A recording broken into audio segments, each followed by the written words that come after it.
इन बातों के बाद मसीह यीशु गलील अर्थात तिबेरियास झील के उस पार चले गए।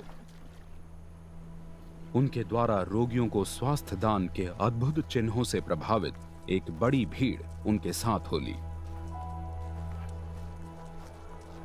मसीह यीशु पर्वत पर जाकर वहां अपने शिष्यों के साथ बैठ गए। यहूदियों का फसह उत्सव पास था।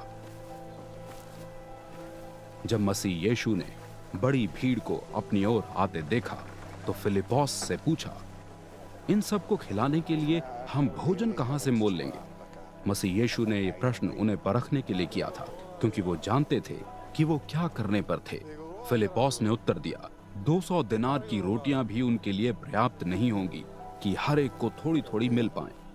मसीह यीशु के शिष्य शिमोन पतरस के भाई आंद्रियास ने उन्हें सूचित किया, यहाँ एक लड़का है जिसके पास जौ की 5 रोटियां और 2 मछलियां हैं, किंतु उनसे इतने लोगों का क्या होगा? मसीह यीशु ने कहा, लोगों को बैठा दो। और वे सब, जिनमें पुरुषों की ही संख्या 5000 थी, घनी घास पर बैठ गए।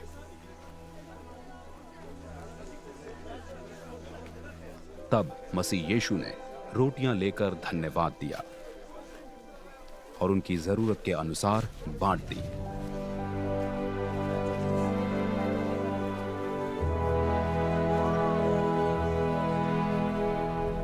और उसी प्रकार मछलियां भी।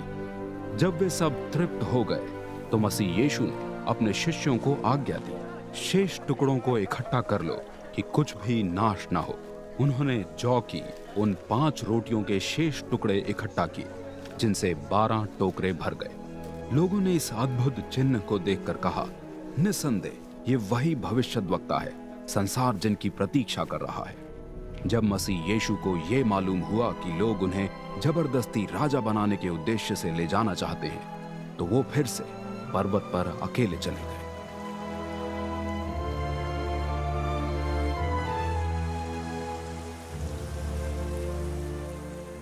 जब संध्या हुई तो मसीह यीशु के शिष्य झील के तट पर उतर गए।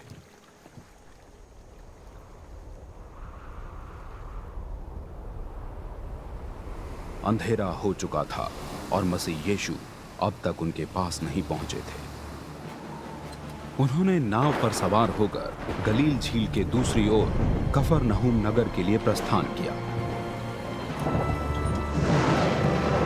उसी समय तेज हवा के कारण झील में लहरें बढ़ने लगी। नाव को लगभग 5 किलोमीटर खेने के बाद शिष्यों ने मसीह यीशु को जल सतह पर चलते और नाव की ओर आते देखा।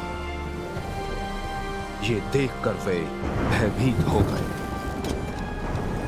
मसीह यीशु ने उनसे कहा, भयभीत मत हो, मैं हूं। ये सुन शिष्य मसीह यीशु को नाव में चढ़ाने को तैयार हो गए। इसके बाद नाव उस स्थान पर पहुंच गई जहां उन्हें जाना था।